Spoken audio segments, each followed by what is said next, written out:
This is a quick summary of Jordan Peterson's 12 rules for life and antidote to chaos. Rule 1. Stand up straight with your shoulders back. Embedded within the ancient serotonin pathways of the brain, humans are well aware of their place in a dominance hierarchy.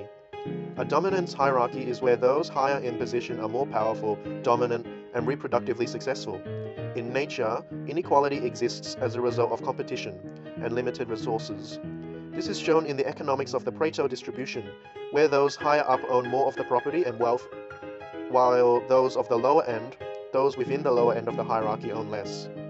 The dominance hierarchy was found within lobsters, which competed with each other for limited space and mates. This signifies how ancient our sensitivity is to our place within groups and society. Our own postures can physically display dominance and inferiority to others, just like the lobsters. Hence, our posture can tell others how open we are to the external environment, and it creates a feedback loop as to how confident we are of ourselves in opposition to the greater world. Rule 2. Treat yourself like someone you are responsible for helping.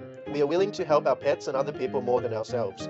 One must look into the archetypal image of balance between order and chaos, yin and yang, feminine and masculine, since an excess of order can cause tyranny in the name of security, or an excess of chaos can lead to the absence of value and increase nihilism to seep into one's world. We developed first to see the world as persons before we developed concepts to identify the material world. Thus, we as human beings learn to pay attention to those dichotomies that derive from seeing the external world as a product of the workings of personas. Such dichotomies include good and evil. The capacity to do either characterizes us, humans, as self-conscious beings. In order for real evil to exist, one must understand how they themselves can be pained to implement pain on others. Likewise, in the story of Genesis, we approach self-consciousness through the snake, fruit from the tree of knowledge, and from women.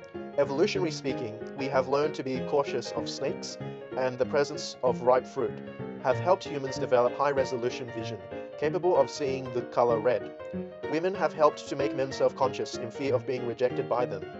The realization of nudity in the Bible, in Genesis, is a realization of vulnerability, and thus the gift of self-consciousness makes us aware of our own faults, even to the point of developing contempt for ourselves.